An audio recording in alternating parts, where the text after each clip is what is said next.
Señor esté con ustedes. Y con tu espíritu. Lectura del Santo Evangelio según San Mateo. Gloria a ti, Señor.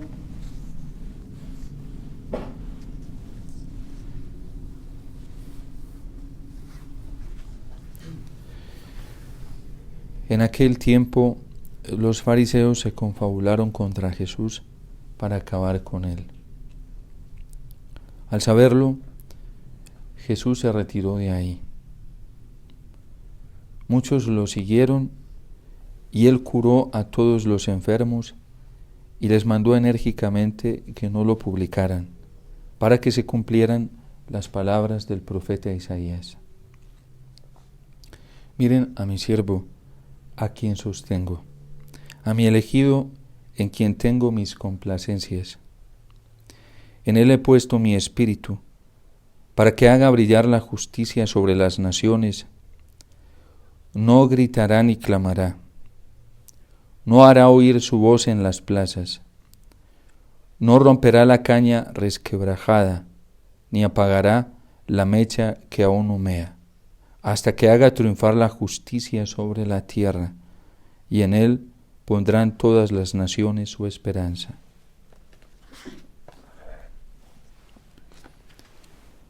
Palabra del Señor. Gloria a ti, Señor Jesús.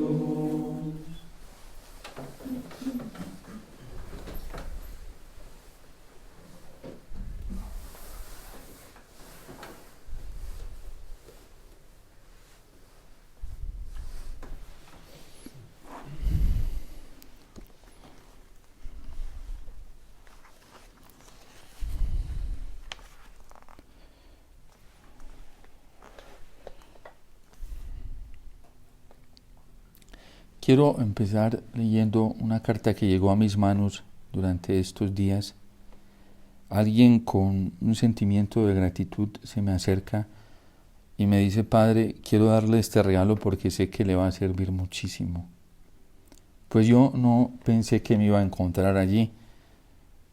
De hecho, me recomendaron leer, son varias cartas, me recomendaron leer una y la que leí, pues digamos que no fue la que me llenó de tanto impacto como esta que la leí después. Es del vicepresidente de Filipinas en el año 1998, el señor Salvador Laurel. Y esta carta se la escribe a un sacerdote. Si miramos un poco el contexto de los años 80 a los 90, el contexto es que están cayendo todos los sistemas totalitarios comunistas en Europa Oriental y en Europa Occidental. Hasta ese momento estaba gobernando toda Europa un sistema comunista totalitario. Se habían hecho grandes esfuerzos para derrocarlo, derribarlo, pero cada vez tomaba mayor fuerza a nivel político, a nivel cultural, social y en el ámbito de la cultura europea. Sabemos, ha sido una potencia muy fuerte a nivel cultural. Y ellos logran a través de su partido el triunfo político. Están luchando contra el comunismo, han estado luchando en oposición contra el comunismo, que seguramente ha tenido sometida a su nación, pero fíjense que cuando llegan al triunfo al poder, esta carta tan bella que escribe uno de sus líderes, que ahora o en ese tiempo se convierte en el vicepresidente de Filipinas, un país católico, supremamente católico, tiene como patrono a la Santísima Virgen María y nos sirve mucho hoy en esta memoria de Nuestra Señora del Carmen.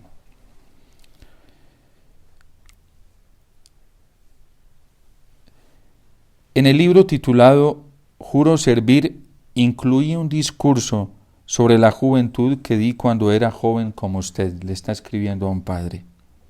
En ese entonces tenía fuego en mi corazón, como lo tengo ahora. Sin este fuego no hubiera sido capaz de asumir el liderazgo en el momento crucial que atravesaba nuestro país y que nos llevó a la Revolución EDSA en 1986. La revolución del pueblo en EDSA dio origen a revoluciones de liberación en todo el mundo, no solamente en su país, sino en todo el mundo. Lo que el mundo necesita ahora es otra revolución, un segundo Pentecostés, una revolución que conduzca a toda la humanidad hacia el corazón de Jesús en el Santísimo Sacramento. Esto es lo que les dije a los misioneros del Santísimo Sacramento cuando me invitaron a dar el discurso de inauguración de su capilla el día de San Valentín de 1994. Que estas cartas ayuden a prender la chispa de esa revolución, ya que el mundo está más allá de toda solución humana y necesita la intervención divina. El libro Juro Servir se lo dediqué a mi amado Padre, Presidente Reverendo José Laurel. Sus cartas me ayudaron a inspirar este fuego en mi corazón, así como Monseñor Ramírez lo ha inspirado a usted con estas cartas.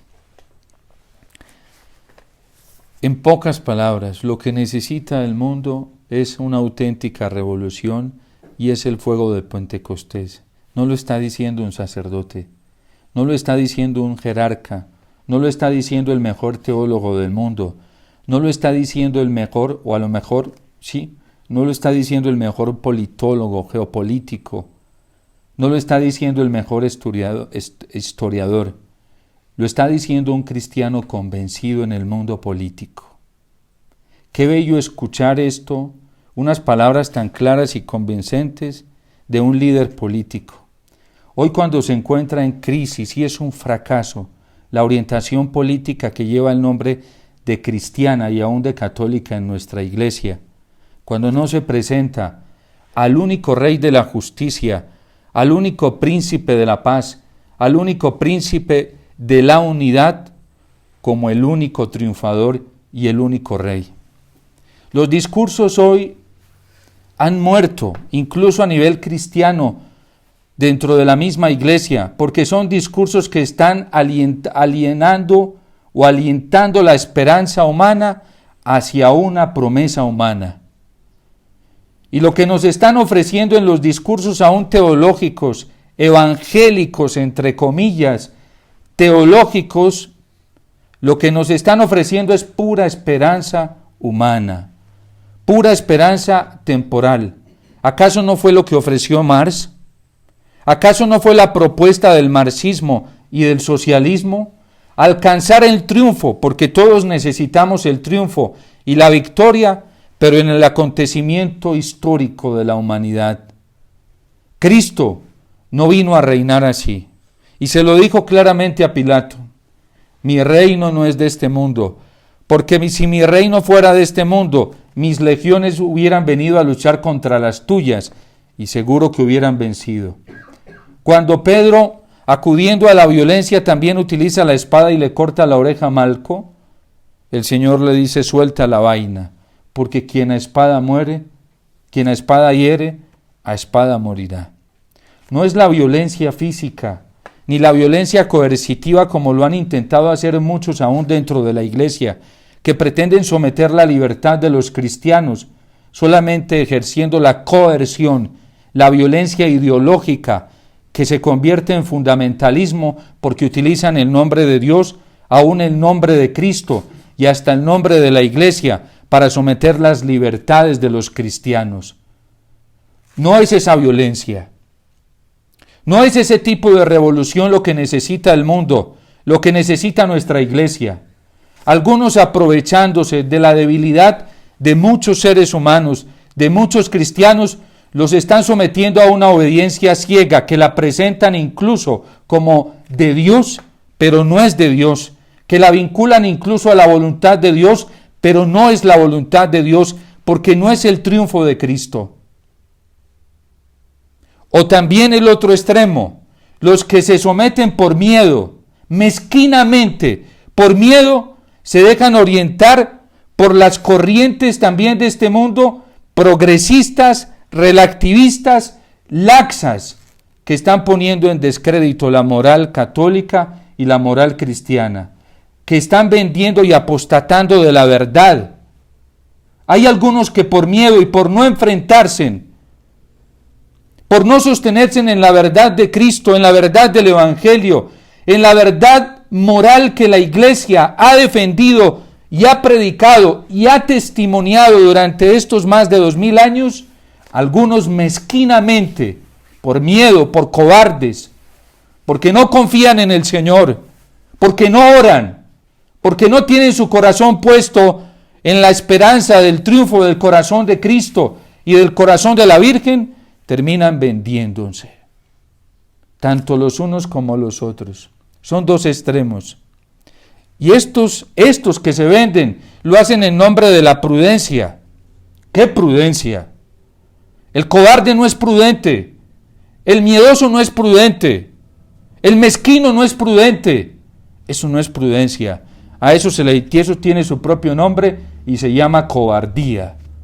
Y esos no confían en el Señor. Y aquellos que se van al otro extremo, que a través de la violencia coercitiva, ideológica, de palabra, utilizando el lenguaje espiritual y religioso, o también imprimiendo la fuerza física, como lo hicieron en nuestra América Latina, incluso algunos sacerdotes que tomaron las armas para luchar por la libertad de los hombres, esos tampoco han creído en Cristo.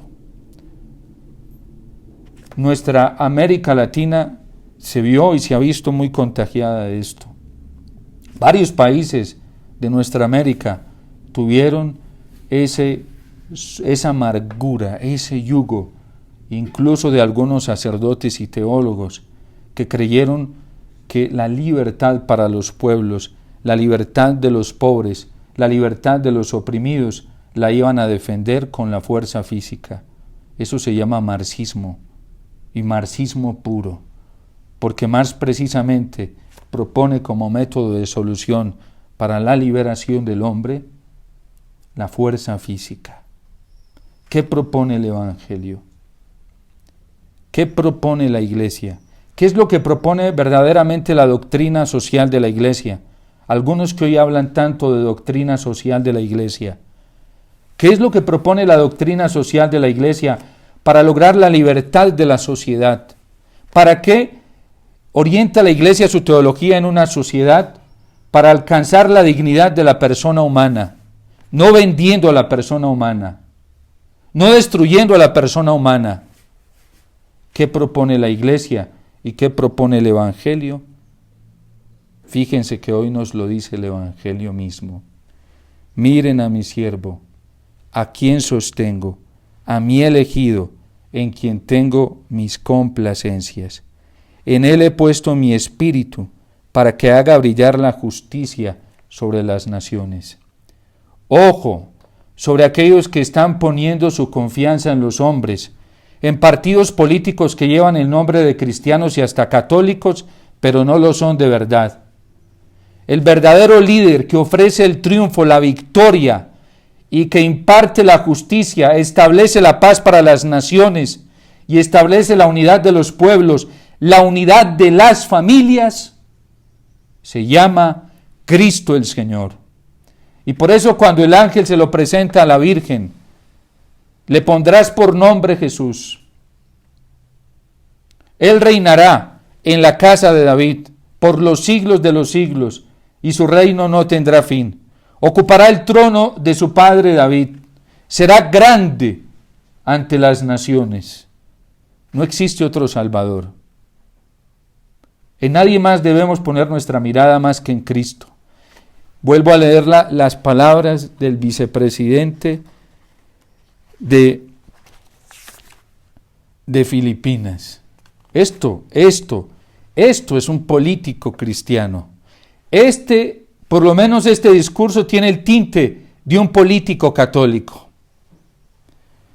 Lo que el mundo necesita ahora es otra revolución, un nuevo Pentecostés, que conduzca a toda la humanidad hacia el corazón de Jesús en el Santísimo Sacramento. Esto se llama política cristiana. Esto sí es un auténtico partido político católico, por lo menos su lenguaje y su orientación va dirigida hacia el corazón de Jesús. No dice mentiras, no está engañando a nadie, no le está ofreciendo falsas esperanzas a nadie. Miren, la gente hoy, muchos poderosos, muchos que son avispados, demagogos, con una capacidad verbal, ideológica, de aprovecharse de los pobres que andan sin esperanza, de la gente que anda llena de miedo, y lo hacen en nombre de Cristo, en nombre de la religión, en nombre de la espiritualidad. Están sometiendo las libertades de las personas, pero no las están sometiendo a Cristo, no las están conduciendo a la Eucaristía, no las están conduciendo al corazón inmaculado de la Virgen. Y en esto están enredados hasta sacerdotes, teólogos, religiosos, religiosas. ¡Qué tristeza! ¡Qué desastre que la gente se deje engañar tan fácilmente! A nosotros los sacerdotes, Dios nos mandó a hablar de Cristo, a presentar a Cristo como el verdadero camino, como la verdad y la vida, no hablar de otra cosa. Y hay personas que tienden a someter a los sacerdotes a hablar su discurso. Hay políticos perversos, politiqueros, porque de políticos no tienen nada, que quieren someter a los sacerdotes y a la misma iglesia para que los promocionen a ellos. Y nosotros no estamos para promocionar partidos, estamos para promocionar a Cristo. El católico cristiano existe en esta tierra para mostrar el verdadero camino, y el verdadero camino se llama Jesús.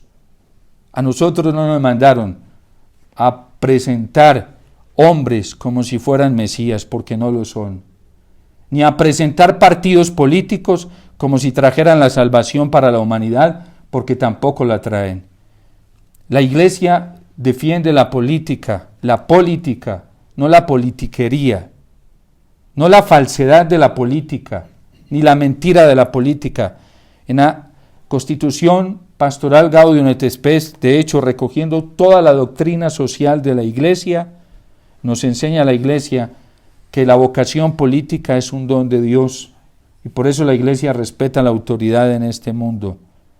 Y la respeta siempre y cuando no violente la ley natural ni la ley moral. Pero cuando un partido político, una orientación política, o un Estado, o un político violenta la ley natural para proponer el mal como un camino de esperanza y de salvación, así sea menor, la Iglesia le dice no. Porque la Iglesia nunca promueve el mal, así sea pequeño, así sea menor. Eso es falso, y quien se deja orientar por eso no se está conduciendo por una verdad cristiana, por una verdad católica. La Iglesia enseña que la política es una vocación en donde se expresa, es una forma de expresión de la caridad, de las mejores expresiones de caridad cuando se ejerce bajo su propia naturaleza. ¿Para qué es la política? Para buscar el bien común, no el bien personal, no el bien grupal, no el bien consensual, no el bien partidista, no el bien de una institución. Eso se llama egoísmo, eso se llama arbitrariedad. ¿Quién es el verdadero político? El que busca verdaderamente el bien común, se olvida de sí mismo. ¿Para qué existe un partido? Para que se olviden de ellos mismos y procuren los derechos de la sociedad, del común del pueblo.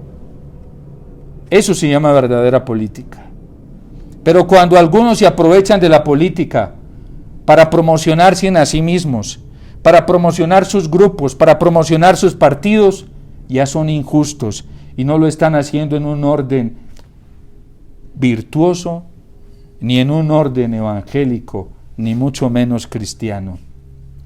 Decía el Papa Francisco bellamente al iniciar su pontificado que la Iglesia no es autorreferencial, ¿Cuándo han visto ustedes a la iglesia haciéndose promoción a sí misma? La iglesia no se hace promoción a sí misma, porque ella nunca se ha considerado la salvadora, nunca. La iglesia le hace promoción a Cristo. La iglesia habla de Cristo y la iglesia busca poner en sus pedestales bien altos el nombre de Cristo. La iglesia desaparece ella misma ante el nombre de Jesús. Y como San Juan el Bautista, la iglesia dice, es necesario que yo mengüe, que yo desaparezca para que Él crezca. Es necesario que Él crezca y que yo disminuya. ¿Cómo van a identificar a ustedes un auténtico católico, un auténtico movimiento, institución católica, una auténtica expresión de la Iglesia Católica, un auténtico partido político que verdaderamente promueve los valores católicos? Cuando dejan de presentarse a sí mismos. Cuando ustedes vean que se presenten a sí mismos, ya no es católico. Tendrá un título de católico, pero no es católico. Ya no es cristiano. ¿Por qué? Porque los cristianos existimos en este mundo para presentar a alguien mayor que se llama Jesús. ¿Qué es lo que necesita el mundo? Necesita la revolución de un nuevo Pentecostés que llegará mientras estemos a los pies de Jesús Eucaristía. El triunfo para el mundo va a llegar a través del corazón eucarístico de Cristo. Y quien tenga la esperanza puesta en Cristo Eucaristía hoy, ese ya experimenta en su corazón la alegría de la victoria final, porque ya el Señor se la permite experimentar. Y no son muchos. No son muchos. Por eso dice que no gritará ni clamará, dice, no se oirá su voz en las plazas. Lastimosamente para muchos cristianos, hoy lo más católico es lo que más tendencia tenga en las redes, lastimosamente, pero es contrario al Evangelio. De hecho, dice que Jesús les pidió, cuando hizo el milagro, dice, curó a todos los enfermos y les mandó enérgicamente que no lo publicaran. Y hoy vemos a evangelizadores, dale lin a la campanita, lin. No, eso no es cuestión de darle lin. Eso es cuestión que lleve la unción del Espíritu Santo y ya. Eso es eso, ya.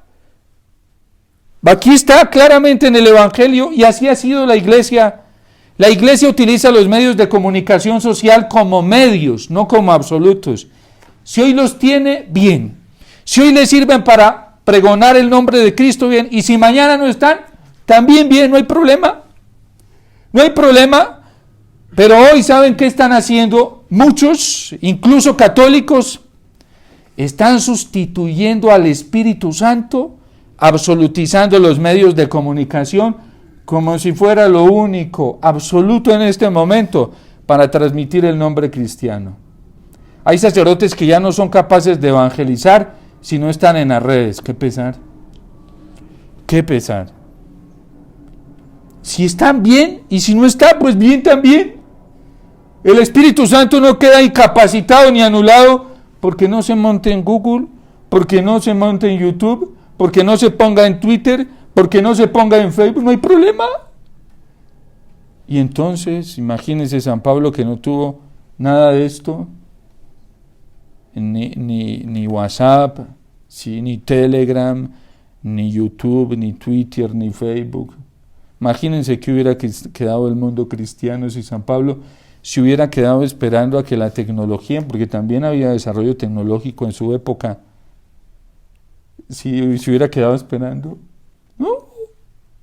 Lastimosamente hoy hemos invertido este nuevo orden que está rodando en todo el mundo, ya tiene trastocado todo, y ya funciona a modo religioso.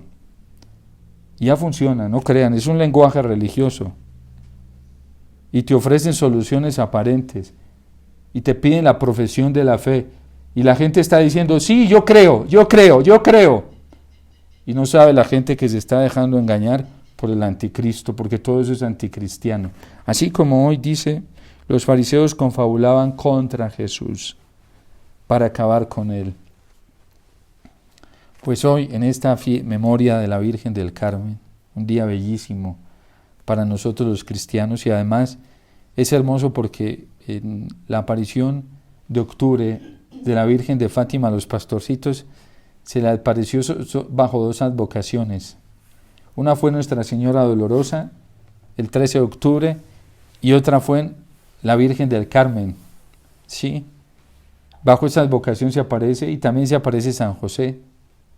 ¿Por qué creen que la Iglesia, pues no fue por eso seguramente, o ni lo tendría en cuenta ni se daría cuenta, pero el Espíritu Santo sí lo tuvo en cuenta, ¿sí? Porque Él se lo inspiró a los pastorcitos allá en Fátima, y Él sabe cómo y de qué manera hacer las cosas, y la Iglesia convocó el año de San José, porque la Virgen en Fátima nos estaba diciendo que estos tiempos difíciles los vamos a vivir en compañía de San José, y en compañía de ella, no solos.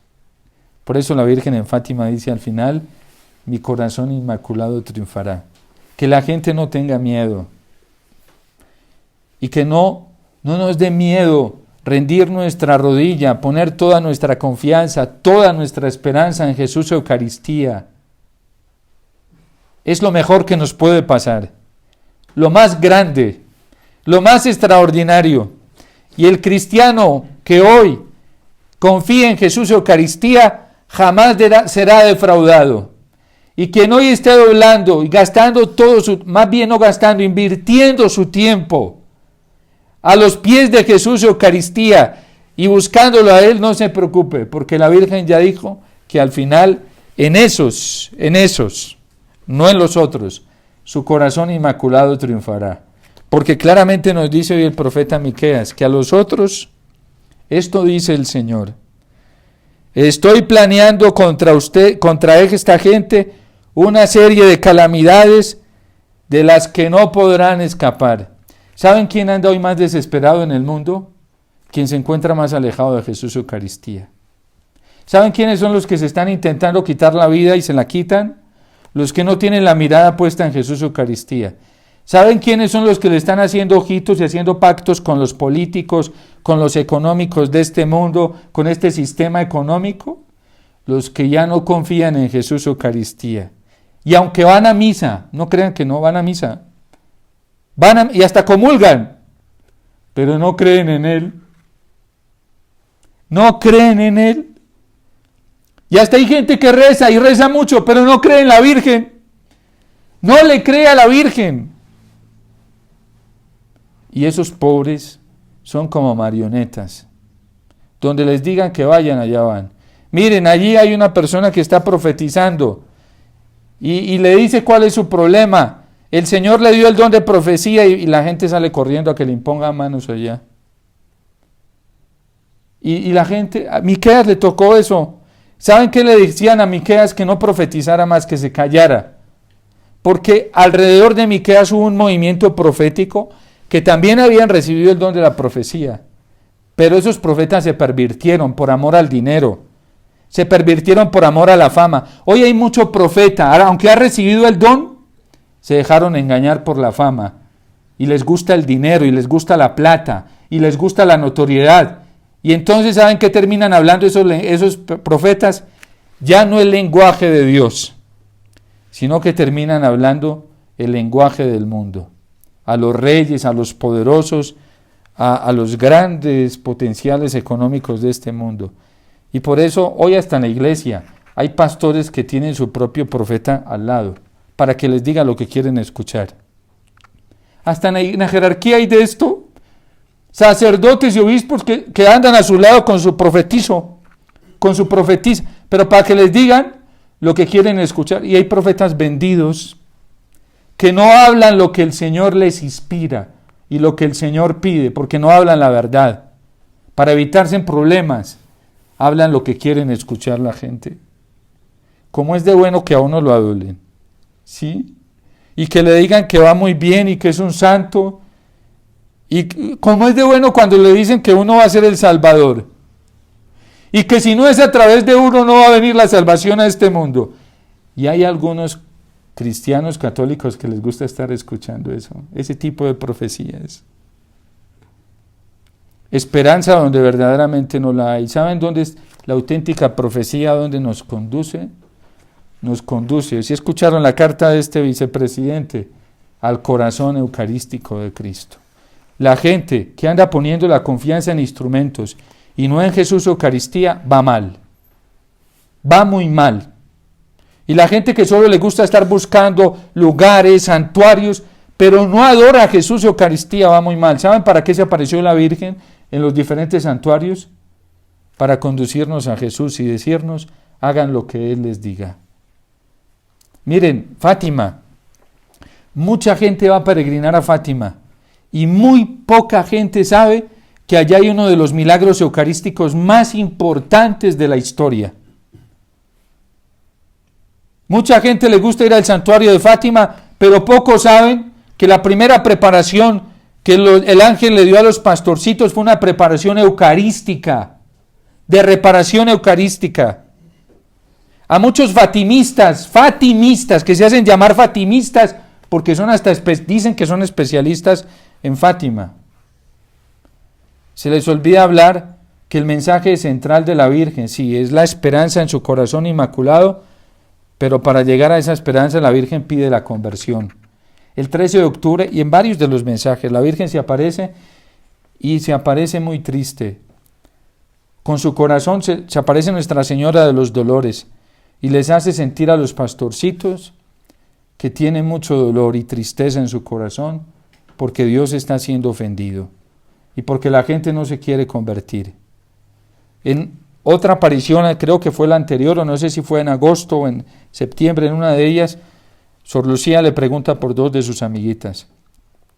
Una de ellas le dice que ya está en el cielo, las dos habían muerto, y otra de 18 o 20 años tan solo, en 1917, una niña campesina, que no había tenido contacto con el grado de corrupción que hoy estamos teniendo. ¿Sí?